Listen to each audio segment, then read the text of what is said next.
சிகப்பு அவுளில் புட்டு பண்ண போகிறேன்.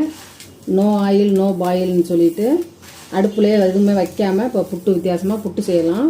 இப்போ சிகப்பு அவுள் எடுத்திருக்கேன், தேங்காய் துருவல் எடுத்திருக்கேன் நல்லா ஃப்ரெஷ்ஷாக, கொஞ்சம் தண்ணி, ஏலக்காய் பொடி, ப்ரௌன் சுகர் கொஞ்சம் எடுத்திருக்கேன். இப்போ சிகப்பு அவுளை மிக்ஸி ஜாரில் போட்டுக்கலாம், அரைச்சிட்டு வந்துடலாம்.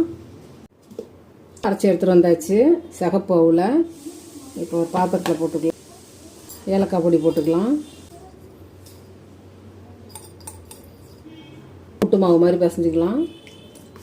வேக வைக்க வேண்டியதில்லை, அப்படியே சாப்பிட்லாம். இப்போ ஃப்ரெஷ்ஷான தேங்காய் போட்டுக்கலாம். தேவையான அளவு சர்க்கரை போட்டுக்குங்க. இது எல்லாத்தையும் சேர்த்து கலந்துட்டோன்னாக்கா நெய் விட்டுக்கலாம். கொஞ்சம் தொண்டையை பிடிக்காமல் சாப்பிட்றதுக்கு கொஞ்சம் நல்லாயிருக்கும், ட்ரையாக இல்லாமல். 5 நிமிஷத்தில் ரெடி ஆகிடுச்சு பாருங்கள். ட்ரை